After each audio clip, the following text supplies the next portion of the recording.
Lok Sabha चंबारिओ NDA कप्लाई इंगमानी यागुलोनो जे CPIM खाइतंनाय Congress खाइतंनाय रनि साखाओ बटक बुप्रा साप्राय खाइजाकमानी त्रिपुरा हास्टेओ नुकजागि दंगो आबुन बागिनो जिरानिया आमतली शिवनगरनो खबै सालथां त्रिपुरानि जुदा जुदा डिस्ट्रिक्ट रगो बाहायनो बटक सिक्रि सकरो खाइजाकमानी रगनो जाजागिया अंगै ताइ जाया खाइनाय बटक खाइनाय रगनो रमै माजरानानि सानलायै सीपीआईएम सालथां त्रिपुरा जिल्ला कमिटिनि बोखाक्तै दिनै आगरतला पुलिसनि डीआईजी सदर हाबानक बसकांगो खादमानि फुनुक लायखा बरंनि अ सालनि खादमुंनि बिसिंतै राजा जायातै सुशासन चलितंगो जराव तांगै बरक बोजांनो नां तामङै माने सबायजागनो नां हनै खरांथि साका पुलिसनि फासिं मया सिसुरका तामङै नगै तंगै बनुगिया माजरानानि तामङै याक करजाक आबनो जवाब मारनाय हिनि सानलायखा बरक রিক্রুটমেন্ট কমিটি শুনলাম এই রিক্রুটমেন্ট কমিটি যারা তাদের নিয়ে করছে এই রিক্রুটমেন্ট কমিটিতে যারা কোচিং চালায় ওই কোচিংয়ে লেখাপড়া করছে কোচিং নিচ্ছে যে কোচিং চালায় সে হচ্ছে রিক্রুটমেন্ট বোর্ডের মেম্বার। এখন ওই রিক্রুটমেন্টে যে কোচিং চালায় ওই যারা পরীক্ষা দিবে যারা ওই আপনার 110টা পোস্টে যারা পরীক্ষা দিবে তারা ওই রিক্রুটমেন্ট বোর্ডের কোচিং সেন্টারে লেখাপড়া করছে। অবস্থাটা কি হবে রাজ্যের মধ্যে কাজ থাকতে নেই। আমি গত কিছুদিন আগে ওই মিজোরাম ভোটার এলাকায় গেলাম, আমাদের পার্টির রাজ্য সম্পাদক সহ আমি নিজেও গেলাম। কি দেখলাম দেবু চক্রবর্তীর উপর আক্রমণ করেছে, ঠিক আছে, ডিওয়াইএফ করে কমিউনিস্ট পার্টি করে এবার ভোটের দায়িত্ব নিয়ে কাজ করেছে, তার জন্য তার উপর আক্রমণ হতে পারে, আক্রমণ হবে। বিজেপি এটা করাটা বিজেপির পক্ষে এটা স্বাভাবিক। কিন্তু দেবু চক্রবর্তীর বাবা 70-72 বছর বয়স শঙ্কর চক্রবর্তী কোনো রাজনীতি করেন না, তিনি পুরোহিত, তিনি জজপানি করেন। ট্রাইবেল এলাকার নন ট্রাইবেল এলাকায় লক্ষ্মী পূজা থেকে আরম্ভ করে বিভিন্ন শনি পূজা থেকে আরম্ভ করে লক্ষ্মী পূজা থেকে বিভিন্ন পূজা পার্বণে জজপানি করে জীবিকা নির্বাহ করেন। বয়স 70-72 বছর হবে, কেন তার উপর আক্রমণ হবে? আমরা গিয়ে দেখলাম মাথা ফেটলে গেছে, কোমরে সেখানে ফুলে গেছে। দেব চক্রবর্তীর মা একেই প্রায় 70-72 বছর বৃদ্ধ মহিলা, তাকে পর্যন্ত দেয় নাই। এইরকম ঘটনা ঘটছে।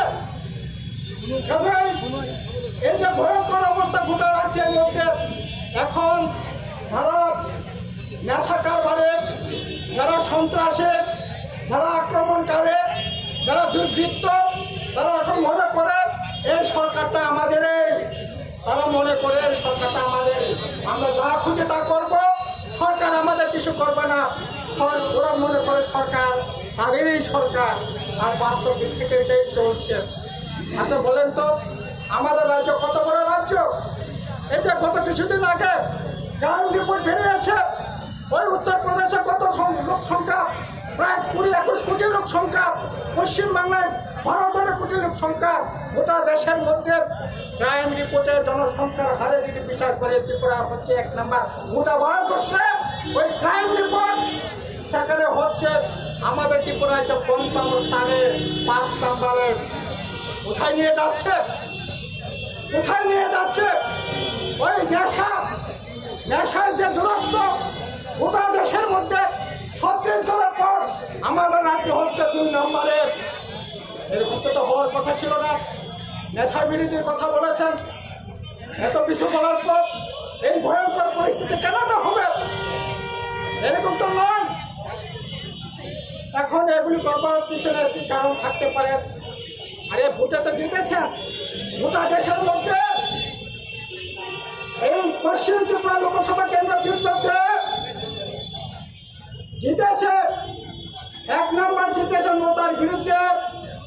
মধ্যপ্রদেশের 78% ভোটে জিতেছে নোটার বিরুদ্ধে লড়াই করে। সেকেন্ড জিতেছে 76%, তাও মধ্যপ্রদেশে। আর ত্রিপুরায় গোটা দেশের মধ্যে ত্রিপুরার বিরুদ্ধে 73% ভোট পেয়ে সেখানে 3 নম্বর, তৃতীয় স্থান অধিকার করেছে। 1952 সালের পর দশরথ দেবের চাইতে বীরেন দত্তের চাইতে জনপ্রিয় ছিল কোনোদিন বিপ্লব দেয়, আর এই বিপ্লব 73% ভোট পেয়ে জিতে। কি করে জিতে? ডাকাতি করে জিতেছে। এজন বসতে ভেঙে এজন বসেছে জোর করে তুলে দিয়েছে। এরপরেও 7 টাকা আক্রমণ করতে হবে, বাড়িঘর ভাঙচুর করতে হবে। এই অবস্থা বেশি দিন চলতে পারে না। একদিকে এই জুলুম রাজ চলছে, আবার অপরদিকে ঠকাই রাজ চলছে, ঠকবাজের রাজত্ব চলছে। ওই এডিসি এলাকায় একই অবস্থা দেখছে। সেখানেও ওই আপনার প্রদ্যুৎ কিশোর দেববর্মা এই ঠকবাজিদের দল এমন কোনো দিন নাই যেদিন কোনো না কোনো প্রান্তে আক্রমণ হচ্ছে না। বিজেপি আক্রমণ হচ্ছে, মাথায় মাথায় আক্রমণ হচ্ছে, মাথায় বিজেপি আক্রমণ হচ্ছে, সিপিএম এর উপর আক্রমণ করছে। আর এডিসি এলাকার রাজ্যটাকে সরকার বানিয়ে ছাড়ছে। এই যে গত কিছুদিন আগে ঠকবাজি কারখানা দেখছেন তো, 110টা চাকরি সেখানে নেবে, 27,000 উপর ইন্টারভিউ হবে। কি করে প্রশ্নপত্র পাস হলো? বিচার হলো? কারা এস রয়েছে?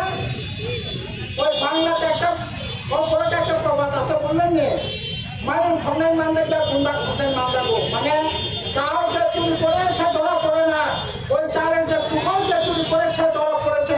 আমি তো মনে করি যে চুকল যে চুরি করেছে না, চুকল যে পাহারা দিয়েছে সে ধরা পড়েছে। নিরীহ দুটা ছেলে ধরা পড়েছে। লাঘব বলদের দরবার, তাদের দরবার সাহস এই রাজ্যের এই ঠকবাজের এই জুলুমবাজের সরকারের নেই চলছে। আপনারা জেনে অবাক হবেন, প্রাক্তন বিধায়ক সিপিএম এর নেতা, এই রাজ্যের বিশিষ্ট সাহিত্যিক লেখক নকুল দাস, তার বাড়ির পাশে একটা স্কুল আছে। সেই স্কুলের মধ্যে ইট পাটকেল মদের বোতল নিয়ে তার বাড়িতে ঢুকে, এই স্কুলে ঢুকে হামলা করেছে। পুলিশ কোনো ব্যবস্থা নিয়েছে গুন্ডাদের বিরুদ্ধে? কেন নেবে না? তাহলে পুলিশ আছে কেন? পুলিশের কাছে মানুষ কিভাবে বিচার চাইবে? পুলিশের কাছে মানুষ কেন আসবে? পুলিশ তো মানুষকে রক্ষা করার জন্য।